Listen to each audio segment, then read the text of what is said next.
And I think it was a culmination of about 3 years of research, hard work, knocking on doors. 3 years. Guys, knocking on doors is real. Do you ever feel like funding is a myth? Like an instant EFT or exposure that pays? You'll be there trying to apply for things, sending DMs, doing all sorts of stuff, and then the funding will ghost you like that ex that got away. But instead of trying another online form and manifesting with mood boards, let me tell you, I think let's just ask somebody who actually knows how this funding thing works. Yeah, but let's watch. My name is Prashant Rambridge from Absa Bank, and today we're going to be talking about funding and finance. What funding is out there for small businesses? First of all, we have grant funding. Grant funding is usually money that is provided to business without an expectation to be paid back. Secondly, we have equity funding that would typically come from business partners that are involved in the business. Usually, there's an expectation for a return on investment. Thirdly, should you need funding to run the day-to-day operations of your business, you would typically use a working capital facility such as an overdraft facility. Should your business need machinery and vehicles, we would typically use what we call commercial asset finance. And lastly, should the business be at a stage where it needs to move into its own property, you would leverage what we call commercial property finance. Businesses typically go through different life cycles. So as you start, perhaps you would require equity funding. As the business takes off, you might need grant funding. And then as the business is able to afford funding, you then lean on banks for funding. Here's the funding 101. Funding is not a one-size-fits-all. What you need at the beginning isn't the same as what you'll need later. It's levels, Mtakabao, from equity to grants to big bank things.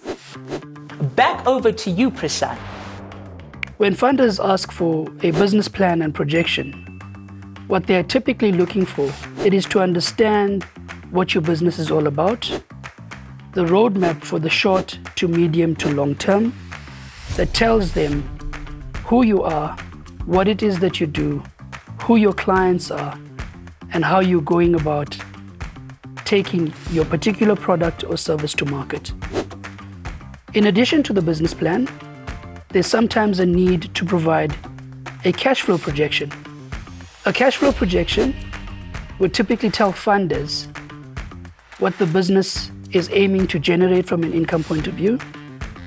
It will clearly articulate what are the day-to-day expenditure of the business, and that then provides a clear view as to whether your business would be in a position to afford the funding that you are asking for. Some of the mistakes that small businesses make is one, not understanding how much it is that you need. Two, not being able to match a funding solution with your funding need. Yeah, but now that's what I call expert advice. So basically, funders want to see that you're ready, not just dreaming. Basically, don't talk about the braai if you don't even have the charcoal, you see. Back over to you, Prashant. There are a few ways in which a business can grow without always wanting to use funding. As an example, if there are profits being generated, it will be helpful to reinvest the profits into the business so that you reduce your reliance on funding. You can also grow your business by negotiating payment terms with your customers and suppliers. So with your customers, you could perhaps insist on payments up front or within a short window, such as a 7-day window. And with your suppliers, you can try and negotiate a more extended term to repay for product that you would receive from them. It's important to note that funding is not the magic fix. If the business is not in a state that will allow it to service funding on a month-to-month basis, you might find that you take up facilities that end up being detrimental to the business. When you're unable to pay for funding, it accrues in interest, there's collection terms, it makes it difficult for a business to run on a day-to-day basis. All right, let's wrap that one up. Funding is cool, but it's not a magic wand. Reinvest your profits, hustle those 30-day supplier deals, and get your money in quick.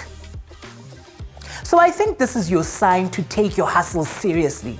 And if you're not sure where to start, the Ready to Work Money Skills module actually breaks down how to manage your money, budget properly, and keep cash flowing even when funding is not on the table.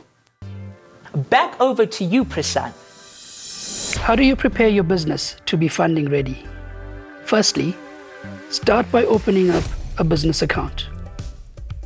Secondly, ensure that all business-related income and expenses run through this particular business. Thirdly, put in place a cash flow projection that will be able to help you as a guide that says that for this particular week, this is what I'm expecting to generate from an income point of view. This is what I'm expecting the businesses to pay. And then take time to reflect as to whether you are meeting those goals. When you are able to manage this, you then prove to potential funders that you've been able to run and manage your business and that you are now ready for funding. That sounds complex, but it's really not. Being funding ready isn't about a big pitch. It's about small habits. Like tracking income, staying within your budget, and not buying meat with your stock money. Nah. If the business looks tight, the money might follow. Back over to you, Prashant. There are different places and organizations from which you can acquire funding. There are your typical banks. There are development funders in the market such as NYDA, CIFA, DSBD, the IDC, the SAB Foundation. Then you have crowdfunding. You have incubators such as the Business Hub. Be careful for scams out there. Scams could look like upfront fees, no paperwork, and guaranteed approvals. If it sounds too good to be true, it probably is. Red flags for scams, eh, Nina? You see, there's real funding out there, but also some real chances. If someone says, "Aye, no paperwork, guaranteed payout, why don't you just send me 500 rand? Hey, run him, das." Back over to you, Prashant. If you keep getting rejected for funding, it becomes important to take a step back and reflect on some of the reasons as to why you've been rejected. It is the lack of affordability, the lack of solvency, and perhaps the last one is, in some instances, the lack of collateral for funding. Yeah, but now that's what I call expert advice. You heard, Moss. Getting funding is not a one-size-fits-all. It's strategy. If you need money, you need to show what you will do with it. But also, sometimes the best funding is internal. I'm talking discipline, reinvesting profits, and proving that you can manage what you already have. So ask yourself, do I need funding or do I need customers? Do I need investors or do I need structure? The bottom line is, the bag is out there, but the bag wants receipts, honey. So you need to remember this. Luck is when preparation meets success. So start today. Prepare, apply, and rewrite the story of your finances so that one day you can proudly say, "Yes, I grew it."